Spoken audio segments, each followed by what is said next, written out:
नमस्कार। आज के व्याख्यान में हम द्वितीय वर्ष कला के द्वितीय प्रश्न पत्र नाटक एवं एकांकी में हिंदी रंगमंच की परंपरा का अध्ययन करेंगे। भरत मुनि के नाट्य शास्त्र में रंगमंच अथवा नाट्यगृह का उल्लेख मिलता है। नाट्य शास्त्र के दूसरे अध्याय में 3 तरह के रंगमंचों का वर्णन किया गया है। उस काल में अभिनय के अनुरूप रंगमंच की रचना की जाती थी। इन तीनों प्रकार के रंगमंचों की अलग अलग माप और व्यवस्था होती थी।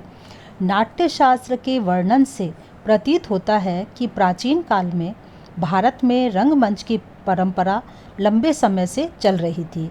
उस परंपरा के रंगमंच दक्षिण में केरल, कर्नाटक आदि में हैं, परंतु उनका उपयोग नहीं हो रहा है।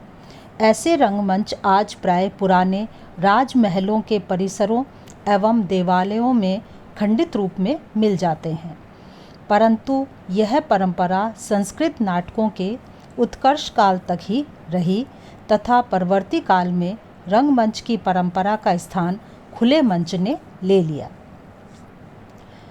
सन 1800 से पूर्व तक भारतीय रंगमंच का सर्वथा लोप हो गया था, क्योंकि हिंदी साहित्य के वीरगाथा काल, भक्ति काल और रीति काल में रंगमंचों का स्थान नृत्यशालाओं ने ले लिया था। नाटक की अपेक्षा सरस काव्य गोष्ठियों का प्रचलन भी प्रारंभ हो गया था। आधुनिक काल में भारतेंदु युग के साथ ही रंगमंच की परंपरा का पुनः प्रवर्तन हुआ। स्वयं भारतेंदु हरिश्चंद्र ने हिंदी नाटकों के प्रचार प्रसार के लिए रंगमंच को नए रूप में अपनाया और अपने साथियों को रंगमंच पर अभिनय करने के लिए उत्साहित भी किया। उन्होंने स्वयं भी रंगमंच पर अभिनय कर इस परंपरा का प्रचार किया। वर्तमान में बड़े छोटे सभी शहरों में रंगमंच का सुव्यवस्थित उपयोग हो रहा है। इस प्रकार आधुनिक काल में रंगमंच की परंपरा भारतेंदु की ही देन मानी जाती है। भारतेंदु युग में ही पारसी थिएटरों का प्रचलन भी हो गया था। सन 1870 के लगभग वेस्टन जी नामक एक पारसी सज्जन ने ओरिजिनल थिएट्रिकल कंपनी नामक एक नाटक कंपनी की स्थापना की और उसके द्वारा नाटकों का अभिनय प्रारंभ किया। उसकी देखा देखी अन्य कई नाटक कंपनियां अस्तित्व में आईं और एक नए ढंग के रंगमंच का प्रचलन हुआ। ये पारसी नाटक कंपनियां व्यवसायी थीं और धनार्जन इनका मुख्य लक्ष्य था। इनकी देखा देखी हिंदी क्षेत्र में अव्यवसायी नाटक मंडलियों की स्थापना हो गई।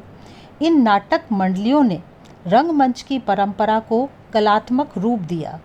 इस प्रकार भारतेंदु युग से लेकर प्रसाद युग तक नाट्य रचनाओं के साथ ही रंगमंच की परंपरा का भी ध्यान रखा जाने लगा।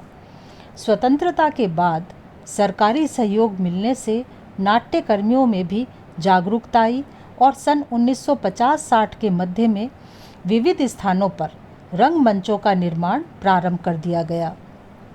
इस प्रकार रंगमंच की परंपरा आधुनिक काल में पूरे देश में नाट्य आंदोलन के रूप में फैलने लगी।